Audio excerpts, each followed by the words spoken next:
আসসালামু আলাইকুম ভাই লোক। মে মাস তো প্রায় শেষ 2025 সালের। 2025 সালের মধ্যেই ইউরোপ যারা যেতে চাচ্ছেন, ভালো এজেন্ট এজেন্সি পাইলে আপনারা যেই দেশগুলো ট্রাই করলে আপনারা সফল হবেন। পূর্ব ইউরোপের ক্ষেত্রে আপনারা ইউক্রেন প্ল্যানিং রাখতে পারেন। আর ইনস্ট্যান্ট ফিডব্যাক পাইতে চাইলে আপনারা Serbia, north Macedonia, Moldova, Belarus এই দেশগুলো প্ল্যানিংয়ে রাখতে পারেন। ভালো এজেন্ট এজেন্সি পাইলে সফল হবেন, 2025 সালের মধ্যে যেতে পারবেন। আর সেনজেনভুক্ত দেশে 3 মাসের আশেপাশে রেজাল্ট পেতে চাইলে আপনারা বাজেট নিয়ে সমস্যা না থাকলে ভালো এজেন্ট এজেন্সি পাইলে সঠিক মাধ্যমে যদি ট্রাই করেন, আপনারা পর্তুগাল D1 ক্যাটাগরির জন্য ট্রাই করতে পারেন। আর যদি বাজেট নিয়ে সমস্যা থাকে, যাদের বাজেট কম, তুলনামূলকভাবে কম, আপনারা ক্রোয়েশিয়া কিন্তু আবার ভালো হয়ে যাবে। কারণ আমার পরিচিত কিছু ভাই ব্রাদারে নতুন নিয়মে পারমিট পাইছে। এই লোকগুলো পারমিট এম্বাসিতে ফেস করার পরে আপনার ভিসা যদি ডেলিভারির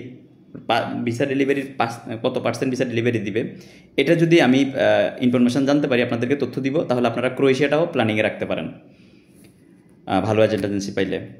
আপনারা এই মুহূর্তে স্লোভেনিয়া, মানে যারা সেনজেনভুক্ত দেশে যাবেন চিন্তা ভাবনা করতেছেন, ভালো এজেন্ট এজেন্সি পাইলে আপনারা এই মুহূর্তে স্লোভেনিয়াটা ট্রাই করতে পারেন, চেক রিপাবলিক ট্রাই করতে পারেন। আপনারা যদি বুলগেরিয়া ভালো কোম্পানি থেকে আপনাদের ডকুমেন্ট এনে দিতে পারে, বুলগেরিয়া ট্রাই করতে পারেন। আপনারা এই মুহূর্তে গ্রিস, সাইপ্রাস আপনারা ট্রাই করতে পারেন। এই দেশগুলো যদি সেনজেনের আপনারা ট্রাই করেন, আপনারা সফল হবেন। তো সবচেয়ে ভালো হয় আপনি যে কোনো এজেন্সিকে পাসপোর্ট জমা দিলে, যে কোনো এজেন্সিতে, সে এজেন্সি বিগত দিনে ইউরোপের লোক পাঠাইতে পারছে কি না, ইউরোপের লোক পাঠাইতে পারে কি না, সেই সক্ষমতা আছে কি না, এটা দেখে যাচাই বাছাই করে পাসপোর্ট জমা দিবেন। কারণ কি, ইউরোপের দেশগুলো ধরেন আজকে একটা দেশ চালু আছে, কালকে বন্ধ হয়ে যাচ্ছে।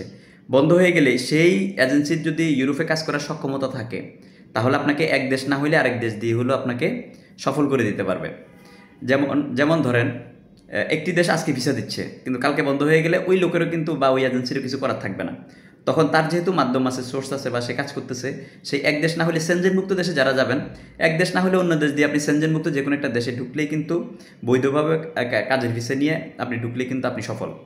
তো সেজন্য বৈধভাবে বৈধ কাজের ভিসা নিয়ে এজেন্সির সাথে আপনি চুক্তি করবেন ওইটা, যে আমাকে সেনজেনভুক্ত দেশে, আজকে একটা দেশ খোলা আছে, কালকে যদি ওইটা বন্ধ হয়ে যায় তুমিও কিছু করতে পারবে না, প্রয়োজনে আমাকে সেনজেনভুক্ত যে কোনো দেশে তুমি পারো পাঠাই দাও। এইভাবে যদি কাজ করেন, আপনি ইউরোপের জন্য সফল হবেন।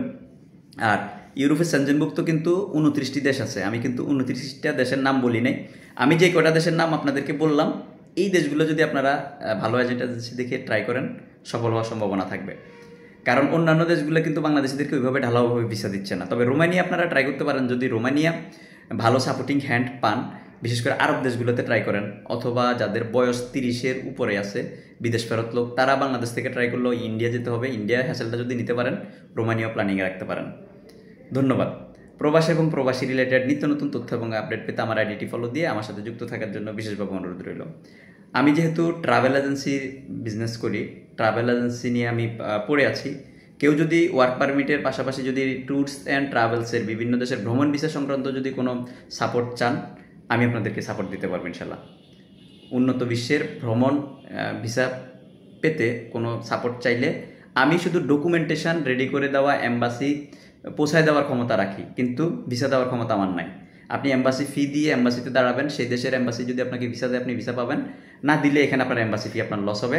আর আমরা যারা সাপোর্টিং ডকুমেন্টগুলো আপনাদেরকে রেডি করে দিব, এটা বাবদ এডিশনাল চার্জ আমরা যেটা নিব সেটা আপনার লস হবে। এছাড়া ভিসা দেওয়ার ক্ষমতা আমাদের নাই উন্নত বিশ্বের, আমরা শুধু এম্বাসি পর্যন্ত ডকুমেন্ট রেডি করে আপনাকে দাঁড় করে দেওয়ার সক্ষমতা রাখি। ধন্যবাদ। প্রবাস এবং প্রবাসী রিলেটেড নিত্য নতুন তথ্য এবং আপডেট পেতে আমার আইডিটি ফলো দিয়ে আমার সাথে যুক্ত থাকার জন্য বিশেষভাবে অনুরোধ রইল। আর যারা মালয়েশিয়াতে যাবেন, তারা এখন থেকে পাসপোর্ট জমা দিয়ে রাখেন, ভালো এজেন্ট এজেন্সি পাইলে যখন কার্যক্রম শুরু হবে তাহলে আপনারা শুরুর দিকে যেতে পারবেন। আর যারা আপনার মধ্যপ্রাচ্যের দেশগুলোতে যাবেন, আপনারা সংযুক্ত আরব আমিরাত, সৌদি আরব, কাতার, কুয়েত এগুলো প্ল্যানিং রাখতে পারেন। আপনারা 2 মাস, 2.5 মাস, 3 মাসের মধ্যে চলে যেতে পারবেন ভালো এজেন্ট এজেন্সি পাইলে জমা দিলে। ধন্যবাদ।